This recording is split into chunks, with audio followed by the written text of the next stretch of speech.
He's all eaten away. How do you like that,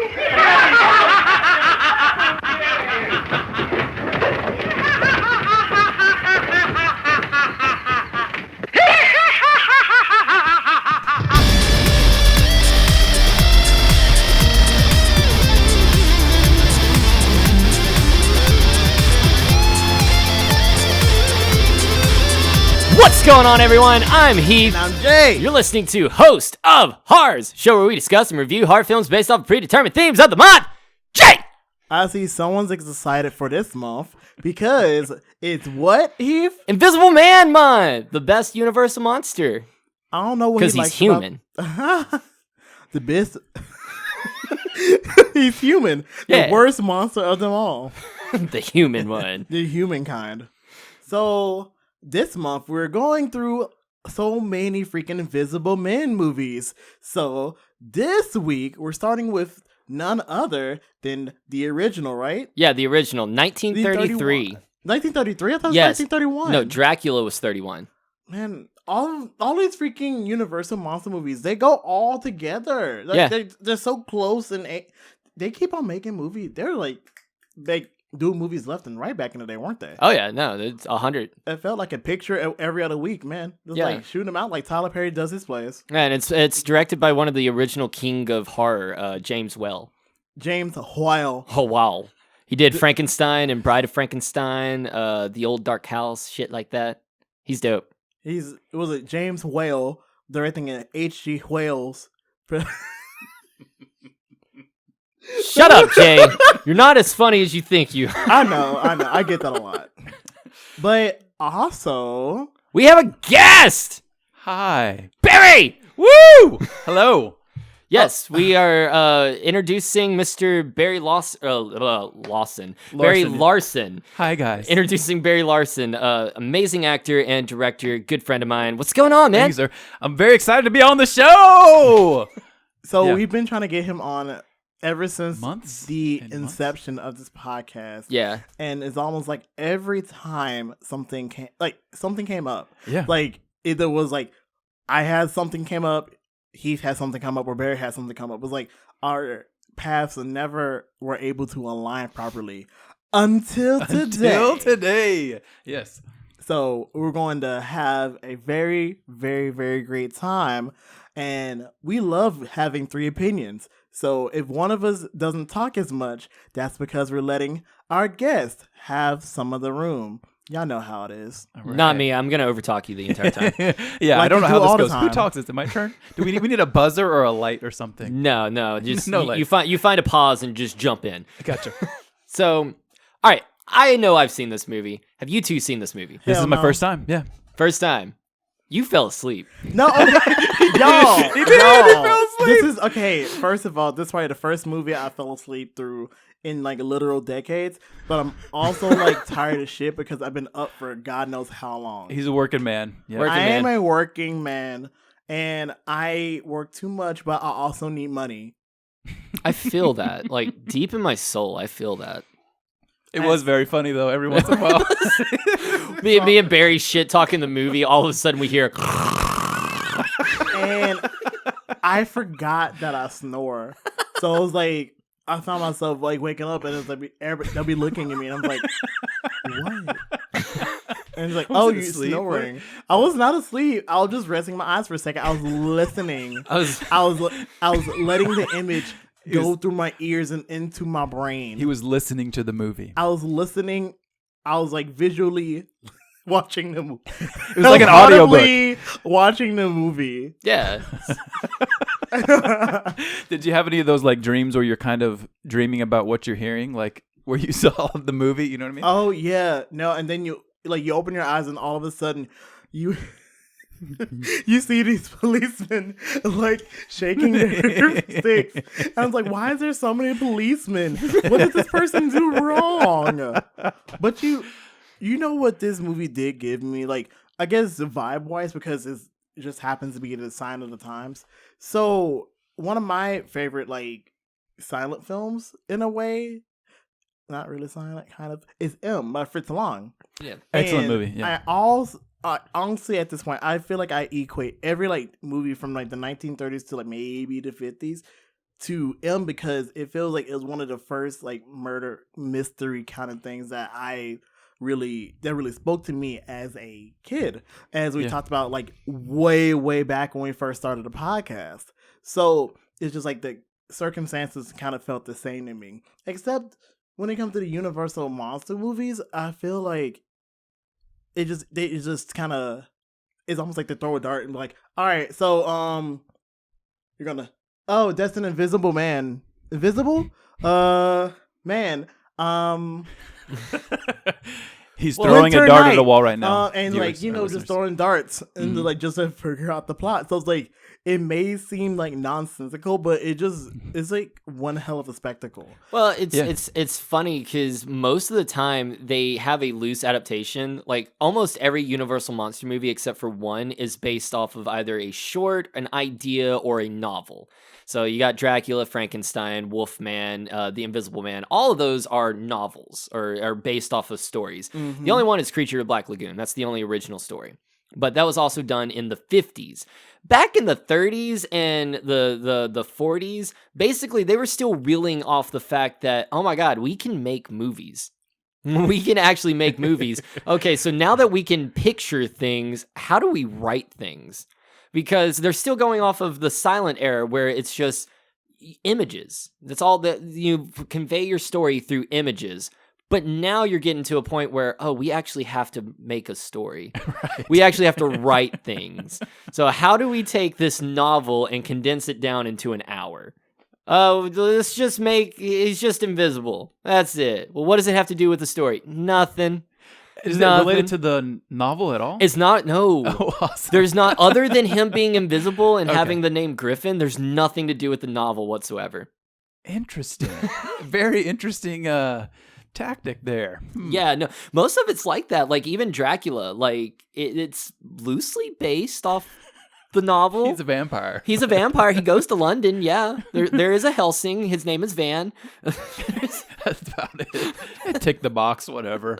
But nobody reads the book anyway. Yeah, a lot of it was that. It just, you got 30 days. Give me a story. You know what they say? Reasons for yellow bellies. I've heard that. Yeah, people say that. But I have got to say the special effects in this film. Awesome. How they did it. I mean, you can definitely tell. There are quite a few shots where you're like, it's obvious what they're doing. But for them to figure out matting back in 1933. And would this have been the first movie? No. So there's been matting before, but it's always been background.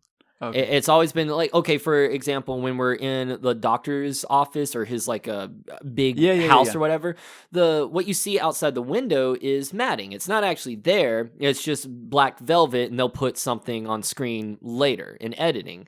This was the first time they actually did that with making a person invisible to completely get rid of someone. And for them to... So they basically would film Claude Rains, who is absolutely amazing in this film. Agreed. They shot him with his bandages on, sitting there. Then they would shoot him again, taking off his bandages completely, so you would see his face and everything. Then they would shoot him again, doing the exact same thing, only he now has that black velvet all over his face, body, whatever. Jeez. Then they would shoot again the exact same location, but get rid of Claude. So it's just the background. And then they have to layer all that on top of one another. So this movie took 10 years to make. No, it really didn't. That's what's crazy. Yeah. It didn't take that long to make at all. I think they started shooting this either shortly after Dracula, which was 1931, or right around the same time.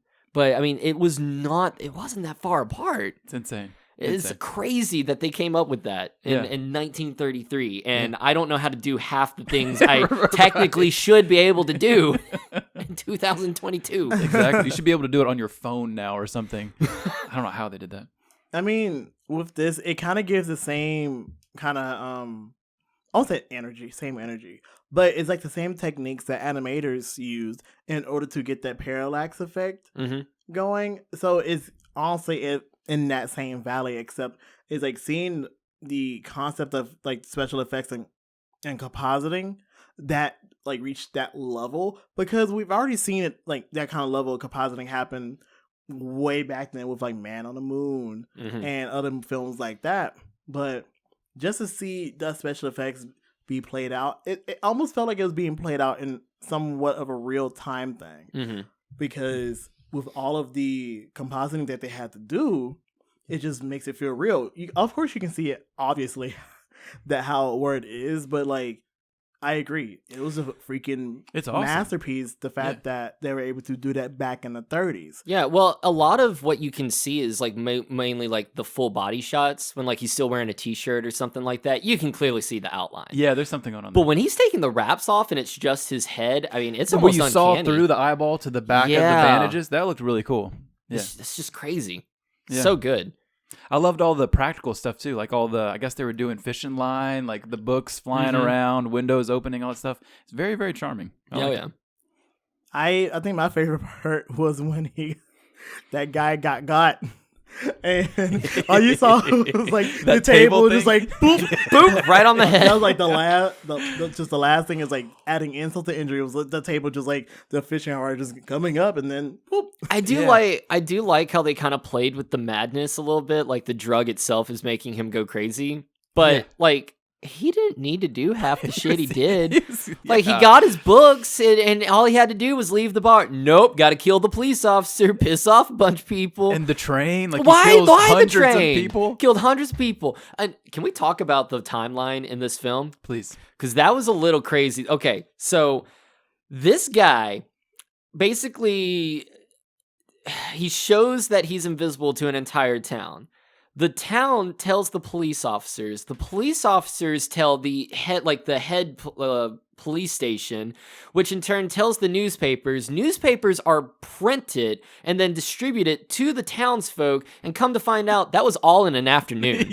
Yeah, it's insane. It all happened in one afternoon. And then in one day, he kills 2 people by pushing them off the cliff, crashes the train tracks, robs a bank and sends it to everyone, all while like the police are still out hunting for him. And it's all in one day because he still has to make his 10 o'clock appointment to kill Kemp. Yeah. And my favorite part is that the entire time he is completely nude. He is running around completely nude. A guy has got to be in his 30s or 40s just hanging in the wind. And it's cold outside, guys. Dick There's dangling. snow all over the place. And you're just like, and see, part of me feels like I wish I didn't know he was invisible, because now that I know he was invisible, it's like, oh no, he was like really just killing people in the buff. He's just nude. Yes.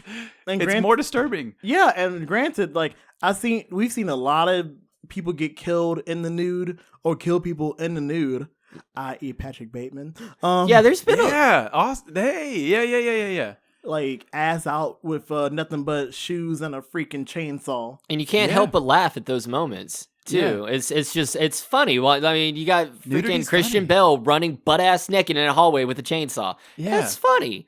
So you're just picturing a guy sitting on top of another guy, choking him to death while his dick is just plopped on his chest. Nude. That's like, so funny. It just kind of feels like it just adds insult to injury. And then Barry over here coming up with the genius idea. Okay, so it's established in the film that he eats, but it takes a while for his food to digest before it becomes invisible, right? So that means his waste is invisible. His shit is invisible, guys. His shit is invisible. So you could go in someone's house, shit in your hand, and just smear it all over the walls, and then walk out. It's the greatest practical joke of all time. Greatest practical. You just come inside. Oh my God, what is this smell? And they're cleaning for days. They go to the store, buy like big Clorox bottles. Nothing. Awesome. I would be so upset if somebody pulled that prank on me. Like the absolute anger of what I would have. Like I will go crazy. That would be my villain origin story right there. Speaking of villain origin stories, I am a big fan of I love classic Hollywood. I'm a big fan of the acting in this, of course. And it felt like a lot of acting during this era felt so, of course, theatrical, because they're still getting used to sound. To whereas like they still feel like they have to be very outward with their emotions and whatnot. Yeah, well, it just it was very cool, especially with the voice. Like basically, it's almost like glorified voice acting in a way. Yeah, the main guy. Yeah. Every actor in those days, especially in the 30s, came from stage. Like every actor was a stage performer. They just transitioned over into filmmaking. I wish there was more actors who did that. I mean, I'm looking at 2 of them right now, but I really wish that there are more actors that. Thanks, Jay. Thank you, Jay. That hear that, Hollywood? That both are trained in theater acting and film acting and are able to basically tell the difference between the two, but use those strengths to your advantage. Very different. Yeah. Nowadays, you have these people who can be phenomenal film actors, but can't hold it. Like they can't hold water in a form of a script to do in the theater. Yeah, like they have to get fed lines and whatnot every minute. And you're just like, you're a great actor in this movie. Why doesn't it translate to theater? And then some people who, it's almost like vice versa. But it's more rare seeing vice versa, where someone comes from theater and they have trouble adapting to film. So I'm just like, what is all about that? Yeah, and speaking of that, are those exactly that? Well, most actors that come from theater into film are fucking phenomenal. I mean, take Willem Dafoe, for example. The dude is insane. Dude is crazy, insanely talented, and he came from theater. Didn't he basically get mad at Robert Pattinson for not being off book? In the Lighthouse? No. Lighthouse. That was so great. Okay, so Pattinson, right, is a film, like he's film. That's what he's used film to. Actor. He is used to film. So he is used to not necessarily needing to know his lines, but kind of just feel his character, which I get that because I came from film over into theater. So I get that. For me, especially acting, I need to know what character I'm playing before I know my lines. Willem Dafoe is not that. Willem Dafoe is, I know my lines from heart and I know my character through my lines. So when they were doing rehearsing, Pattinson was more free flow, more let's go with the flow, see how it feels, and come up with a scene. Dafoe was like, no, the scene is written. Look here, young sport. Damn, I'm on Team Dafoe. Yeah, right. I totally understand the learning the character through the lines. Like I guess I don't know who they are until I have my lines down really, really well. And I'm the complete opposite. Like I already have an idea of, because I read the character description and I get an idea already in my head what that character is supposed to be, and I say my lines like that. Interesting. Like usually I have an idea of what my character is before I even finish the script. Or even start reading, honestly. Like, example, Fools. Yeah. I already had an idea. Leon was... We just did a play together, Fools. Yeah. He was excellent. Yeah. Anyway. But I had an idea of what Leon, in my mind, what Leon was supposed to be. I wanted to be almost cocky and arrogant, but shy and timid at the same time. I was trying to play with both of those. I can see that. Yeah. And that I had that idea before I even finished reading the script. So interesting. I get where Pattinson's coming from, and that comes from a film, I guess, primarily, or maybe most recently, because you've done stage stuff before this. No. Oh, really? No, before Back Alley Theater. No, I have never done... Wait, what? I mean, I did I didn't know that. I did stuff in high school, but I don't think that really counts. Yeah, I guess not. But, okay, interesting. Yeah. So I have done primarily stage stuff and not so much film stuff. So maybe that's where I'm coming at it from. I have to know my guy, or that's kind of like as a floaty term as this. I discover the character as you're going over scenes and reading the script over and over and over and saying the lines out loud and trying to figure out why is he saying these things, I kind of like the it's almost like you're interviewing someone in a way and like figuring out who they are that way. But but back to this movie, one of the performances I think we were all very impressed with was the Invisible Man. Oh, Claude Rains. Unbelievable. Yes. He's in a mask. He's got gauze on his face the entire movie, except for the very last scene. And his performance is incredible. It's awesome. Another thing, that last scene where they show his skull and then the muscles and then the tissue and everything, that was cool. Yeah, yeah. I don't know how they did that, but that was cool. I don't know. Yeah. It was kind of a fading through different stages. Yeah, it's I don't even know how they did that. I don't know. I wish I did, because that was cool. It's amazing. Amazing. That was really cool. But yeah, Claude Rains was amazing in this film. Yeah. Fun fact, when Mark Hamill was getting his audition to do the voice of the Joker in Batman Mask of the Phantasm, he actually was inspired by Claude Rains' laugh in this movie. You totally see it. The guy is crazy. He's maniacal. God, he's so awesome, though. We're talking about the madness aspect of the drug that he's taken, or the, what was it, medication solution? Metacane? Metavane or something. Medicaid. Something cane? Monocaine. Monocaine. There it is. Yeah. And that it makes you invisible, but also crazy. And one of my favorite parts about that, besides all the murdering, was when he's skipping down the road in his pants, singing some weird song, and some ladies Picking running the berries from Maine. Yeah, so strange, but I like it. I like the juxtaposition of like really silly stuff and just like horrifying stuff. It's awesome. That is 100% James Well. And it's weird because, like, I never got that in Frankenstein. Frankenstein, to me, is more of his solid, atmospheric horror movie. But Invisible Man, The Bride of Frankenstein, The Old Dark House, all his movies are, like, creepy story, but we're going to throw some fun in there. Yeah. I mean, we're going to have some fun. And he always uses the same damn actress.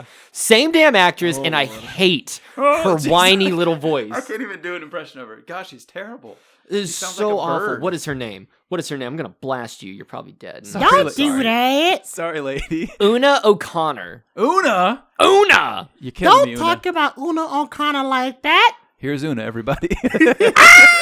That's it.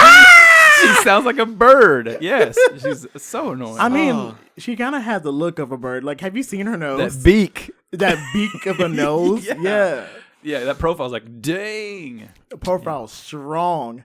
But all right, so and she's got that thick accent. Like, have y'all ever seen My Fair Lady? Yes. Okay. Remember what she sounded like before she became a proper lady? Cockney accent. Cockney. I hate it so much, and that's what she sounds like. Why do you hate Cockney accent so much? See, I don't mind it when it's like I don't mind it unless they have that high-pitched voice. It's just Una. She's terrible. I guess it's just because even in My Fair Lady, it wasn't that bad. This bitch, though, gets on my nerves. So much so that I don't really like Bride of Frankenstein. Everyone loves Bride of Frankenstein. It's a fucking classic. I don't love it. And it's her fault. That's where I'm putting my blame. Una! My God. You can sense the silliness in some of the other casting, too. Some of the extras, they would do these cutaways to these close-ups of these police officers. The policemen. Like, there were it's way too many policemen to track down one person. Even if he's like, murdering people. It was like an army. It was an army of policemen. Hundreds of policemen. Bumbling idiots. And you're just like, God, they were so funny. Why? No, I love when they run out of the hotel room, the Lion's Head Inn. They run out and they're like, Constable, come quick. Here's an invisible man. Invisible man, you said? It's amazing actors. Man. My God. Or the police officer when he gets the phone call. Yes, the invisible man is here at my house. What the hell you want me to do about it? Click. It's click. Over. Okay. Thank you, sir. And then let's talk about Flora though. Just like Flora, my girl. No, it's just really funny because the one thing that sticks out to me is when she's like, "Oh no, we gotta go get Griff," and all of that, and they come over to his place, and he's all like, "Flora." It's like, no, Flora must come to me in my bedroom. alone. Yeah. And I'm just like, not you trying to get some pussy while you're on the run, dog. Like, No, my favorite you gotta thing was like the dad's like, no, I must go there alone. No, Dad, I must see Griffin. Why? I can convince him. It'll be fine. What makes you think you convince him? Good sir, she's pretty. Right. Yep. Works every time. Works said, every time. I have breasts. I have breasts. Yeah. She knows how to use them. It's the truth. I'm sorry. And it was true. I mean, it was true. She didn't even care that he murdered a cop. She was just like, you have to hide. I still love you, Griffin. Oh, you collapsed a train and killed 100 people? I still love you, Griffin. I'm a ride or die bitch for you. Girls love a bad boy. And I love her whole character. All right. I feel like the director looked at her and was like, all right, so you're pretty and you really love Griffin. Anything else? Nope. That's it. What's my motivation? Griffin. Everything Griffin. But he's invisible. Griffin. You see them bandages? Them some hot bandages. That's right. You want to see what's under them bandages? Go get him, Tiger. You ain't gonna see it though. That's the problem. He's It's nude invisible. the whole time. It kills me. He is kills naked the me. whole time. That's also known as easy access. Hey, there you go. Yeah. There's one point where he's talking about his plan where he wants to sell the serum to form an army of other nude men running around killing people. Yeah. Amazing. That's Of his end goal. Well, all of I a sudden, mean- I'm getting Top Gun vibes. This sounds weird, but I couldn't help but envisioning him as just not like seeing it from his perspective. He's just sitting around like we are right now. Can he see himself? That's a question. That is a question. I don't want to know See, this answer. When I we assume he can see himself. When we get into other movies, so not like the most recent one, but like Hollow Man kind of goes into depths with it. No, if we go in Hollow Man logic, no, because even with Hollow Man, his eyelids are invisible. So even though he blinks, he still sees light. So like bright light is no bueno for Kevin Bacon and Hollow Man. Oh, he can't ever close his eyes? Well, he can. Weird. Well, yeah, that's the thing. Like he can, but he also can't. Weird. So like dry eye wouldn't be a problem, but like if you're trying to fall asleep, your eyes are still, you see everything. Yeah. Wow. See, I pictured him being able to see himself and seeing himself fully nude, just hanging out in like chairs, talking to people. You've never met a man who's like so threatening about just taking his clothes off. I will take this robe off. No. No, my favorite was and don't you go out that front door, Kemp. I'm strong. Now I'll strangle you. And then he does. No, he killed Kemp in the most elaborate way ever. Yeah. He like ties his ass up after following him to the police station and then getting into the car and everything. Ties his ass up and looks this man dead in his face and goes, here's what I'm going to do, Kemp. I'm going to get out of this car. I'm going to release the parking brake. I'm going to push this car. This car is going to go down this hill really fast. Go over the little bump right here, fall down the hill, hit a boulder. And you're probably going to have a thrill until you hit that boulder. By that time, you're going to have a broken arm, followed by a broken neck. And you're probably going to die after the explosion. Yeah. And it's like, that's very detailed, sir. That's very, Okay, very bye. detailed. Goodbye. And then everything he said happens. That's very old Hollywood of you. He explained Yeah, the to the villain. last detail how he was going to die. And you're just like, what? And then it happens. And you're just like shocked Pikachu face. But it's also the fact that Griffin is probably one of the most murderous people that we've talked about thus far because his kill count is pretty high. Yeah, so His kill count is like astronomical. he said as over compared to a lot of 100 on the people. train. So we're just going to baseline 100. Right there alone, he has killed more people than every person on our podcast so far combined. Whoa. Combined. So right now, the Invisible Man, Griffin, is the most murderous person in our whole kill count discography kind of thing. Yeah. Whoa.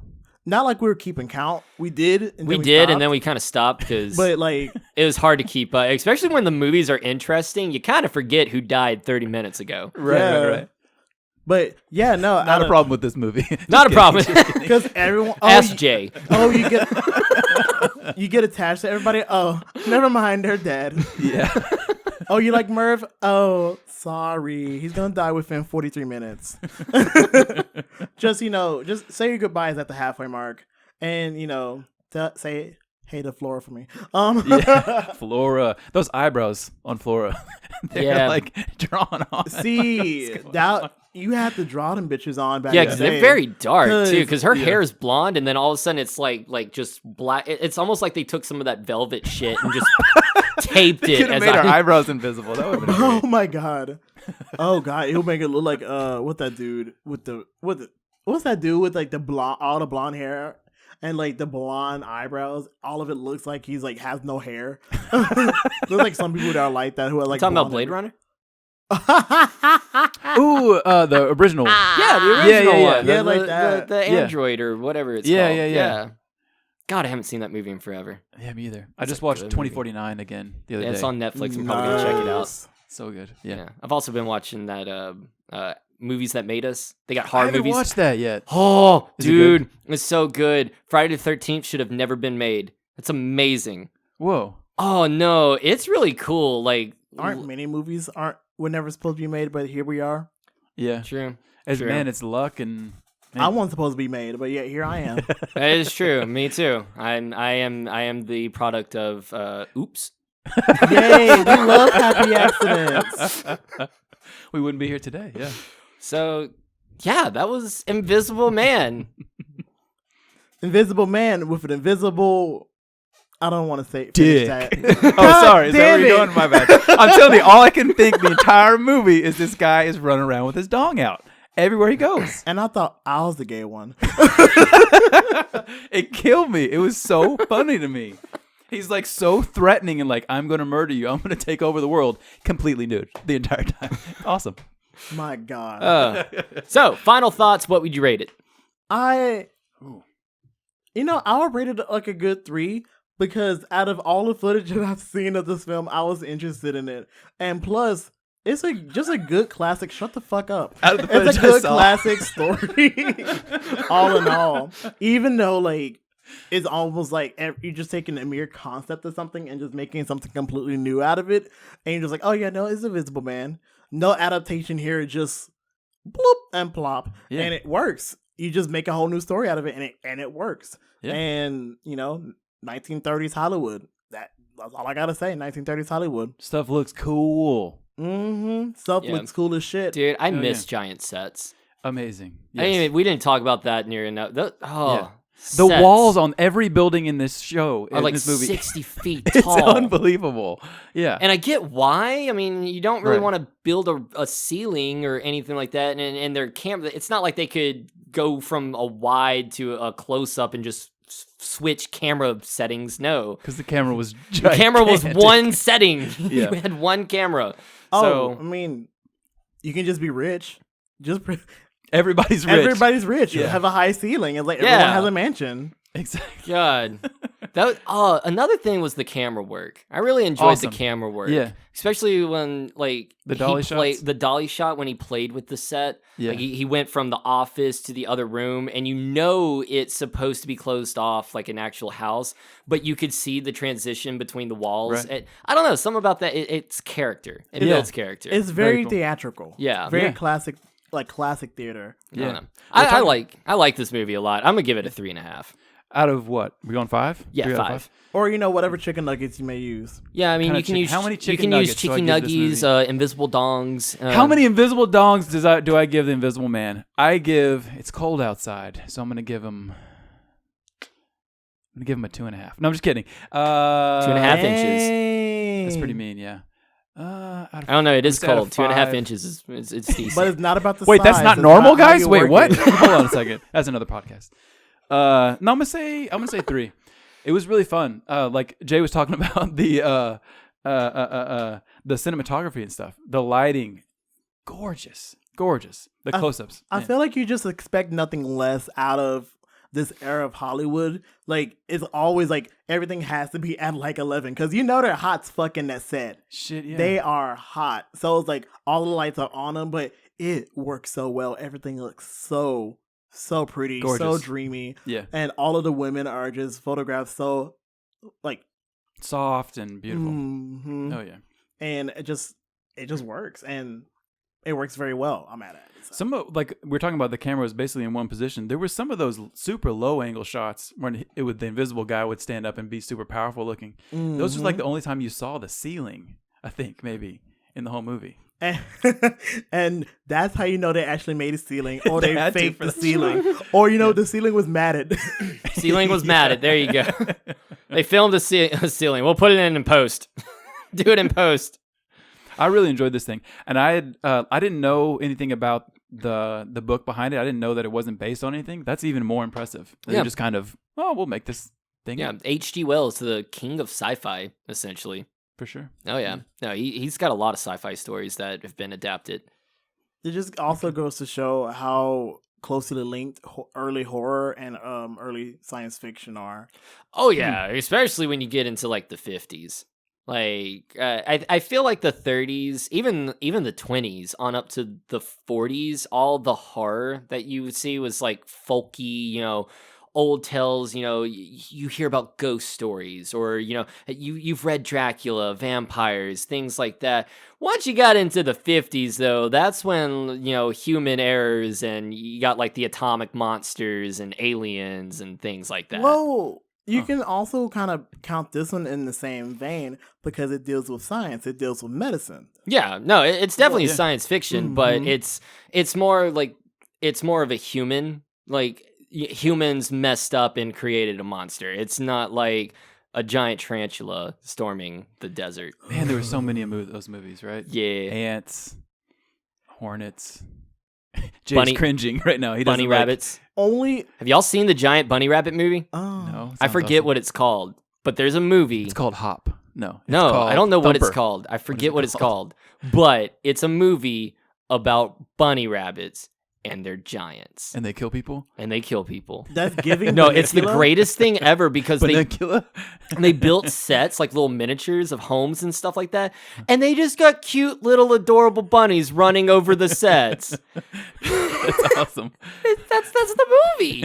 Like every now and then they'll have like a puppet like break through the wall and like have it kill people and everything, but whenever you get like exterior shots of like the bunny rabbits destroying shit, it's just cute little adorable bunnies just hopping along. That should be our next film review. I like it. I'll figure out where I can get that movie and we'll watch it. It's so good. But anyway, yeah, so join us next week because we will be talking about The Invisible Man Returns. And I love this one because it has the fucking Godfather himself, Vincent Price, as the Invisible Man. Woo! I love me some Vincent Price. He's awesome. Yeah. Yeah, Vincent Price is the GOAT. Like, oh yeah. A voice on that guy. Talking about voice acting. Oh yeah, I love him as Scooby-Doo. Excuse me, good sir. His greatest performance ever was as Ratigan. I will have you say nothing else. Ratigan. Ooh, yeah. I still love them as Scooby-Doo though. Yeah. I was gone from there. Yeah. But anyway, please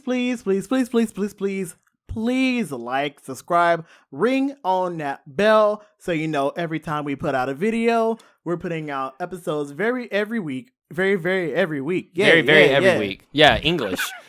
Every week. And comment, check us out on Facebook, Instagram, Twitter, all that good shit. Listen to our old videos and watch some of our parking lot reviews, which we need to start more of soon. But we're all busy. Yeah. So yeah. And also follow us on social media. Yeah. And Barry, tell the people where they can find you if they want to find you. Or are you like me? You don't internet. I'm not an internet. I have a Facebook. Don't find me because I will not respond. I'm sorry. He's a ghost. Yeah, I'm a ghost. Again, if I don't want to feel old, I hang out with Barry. Barry's old. Barry's very old. You're not old. You're just like we're boomers at heart. Boomers at heart. I'm a very old man in the inside. I really am. But you know what happens if you don't subscribe and like and follow this video? What? The Invisible Man's gonna shit in your closet, and you'll never find it. You'll never find it. And wait, do you still step in it? Do you feel That's what I'm saying. Yes. No, you would feel it. Yeah. You smell it. Yeah, you just will like you'll never find it. No. It's the worst. Yeah, you'll be like, what did I step on? Oh, it's nothing. Oh, why does my shoe stink? And now my hand stinks, and now my head stinks. It's the greatest prank ever. It's amazing. Well, join us next week as we talk about the 1940 film, The Invisible Man Returns. I have been Heath. And I have been Jay. I've been Barry. It works. It works. I have been Barry. There we There go. you go. That's All much right, better. okay. And you've been listening to Host of Horrors. God damn it, Barry!